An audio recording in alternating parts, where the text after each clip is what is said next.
Halo, semangat pagi pembelajar milenial.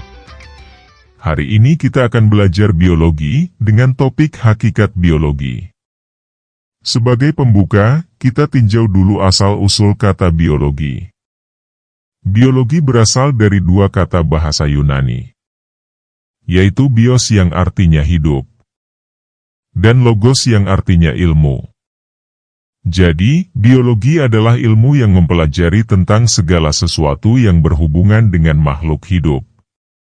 Makhluk hidup memiliki karakteristik dasar, yaitu tersusun dari sel, mengalami pertumbuhan dan perkembangan, bernafas, melakukan metabolisme, merespons rangsangan, bereproduksi, dan beradaptasi terhadap lingkungan. Objek pembelajaran biologi yang menjadi fokus pembelajaran mata pelajaran biologi yaitu tingkat organisasi kehidupan. Semua makhluk hidup memiliki tingkatan organisasi kehidupan.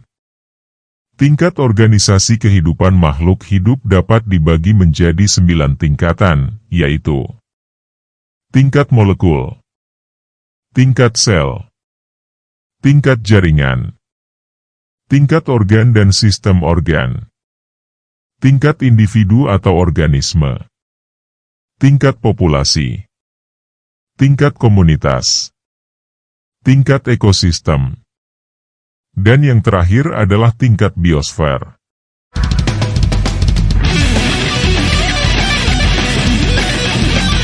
Kita akan bahas satu persatu. Yang pertama, tingkat molekul. Materi genetik penyusun sebuah sel adalah asam nukleat, berupa DNA, RNA. Molekul organik utama dalam suatu makhluk hidup yaitu 1. Karbohidrat, 2. Lemak, 3. Protein, 4. Asam nukleat. Yang kedua, tingkat sel. Sel adalah unit fungsional terkecil dalam tubuh makhluk hidup. Sel tersusun atas 3 bagian utama, yaitu membran sel, sitoplasma, dan inti sel. Masing-masing organel mempunyai fungsi dan peran di dalam sel. Yang ketiga adalah tingkat jaringan. Jaringan adalah struktur unik yang terbentuk oleh sekumpulan sel dengan fungsi sama. Jaringan hanya dimiliki oleh organisme multisel. Jaringan pada hewan, manusia terdiri dari jaringan epitel, jaringan saraf, jaringan otot, jaringan ikat, jaringan rangka, dan jaringan darah. Sedangkan pada tumbuhan terdiri dari jaringan epidermis, jaringan pengangkut, jaringan penguat, jaringan mesofil, jaringan parenkim, dan jaringan meristem. Yang keempat adalah tingkat organ dan sistem organ. Sekumpulan dari jaringan yang saling bekerja sama akan membentuk organ. Contohnya, organ jantung dibentuk dari jaringan darah, jaringan saraf dan jaringan otot. Organ jantung akan bekerja sama dengan organ paru-paru dan pembuluh darah membentuk sistem organ. Sistem organ yang dibentuk oleh jantung, paru-paru dan pembuluh darah disebut sistem peredaran darah. Yang kelima adalah tingkat individu atau organisme. Individu dapat berupa organisme bersel tunggal, unisel, atau organisme bersel banyak, multisel. Yang merupakan organisme bersel tunggal yaitu bakteri dan protozoa. Satu sel bakteri dikatakan sebagai satu individu.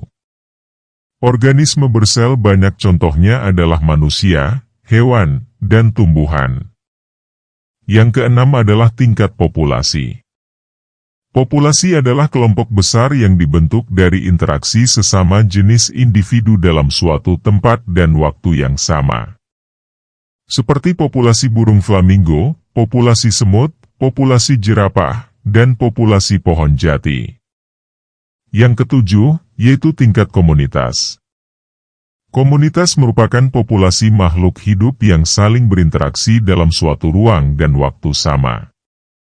Komunitas yang ada di bumi juga berinteraksi dengan iklim dan lingkungan yang disebut bioma. Bioma merupakan komunitas utama dunia yang diklasifikasikan berdasarkan vegetasi dominan dan adaptasi organisme terhadap suatu lingkungan atau habitat. Contoh bioma yaitu bioma hutan hujan tropis, bioma hutan bakau, bioma hutan lumut, bioma savana, bioma padang rumput atau stepa, bioma padang pasir atau gurun, bioma hutan gugur, bioma taiga, dan bioma tundra. Berikut beberapa gambar bioma. Bioma hutan hujan tropis, bioma hutan bakau, bioma hutan lumut, bioma savana, bioma padang rumput atau stepa, bioma padang pasir atau gurun, bioma hutan gugur, bioma taiga, bioma tundra.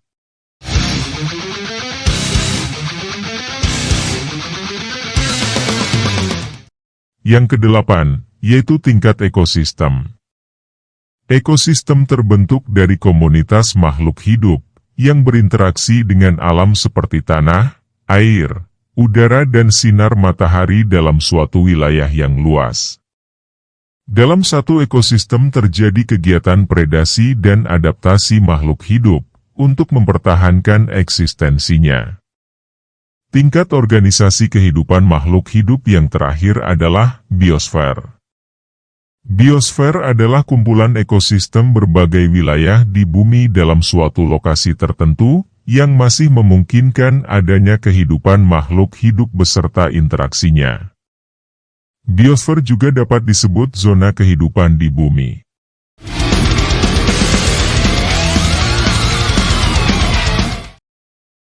Selanjutnya kita tinjau kajian cabang ilmu biologi. Perkembangan ilmu biologi berjalan sangat pesat, sehingga menghasilkan cabang kajian biologi yang sangat luas. Di antaranya adalah agronomi, anatomi, andrologi, bakteriologi, bioteknologi, botani, ekologi, embriologi, enzimologi, farmakologi, fisioterapi, genetika, histologi, klimatologi, mikrobiologi, patologi, sanitasi, sitologi, taksonomi, virologi.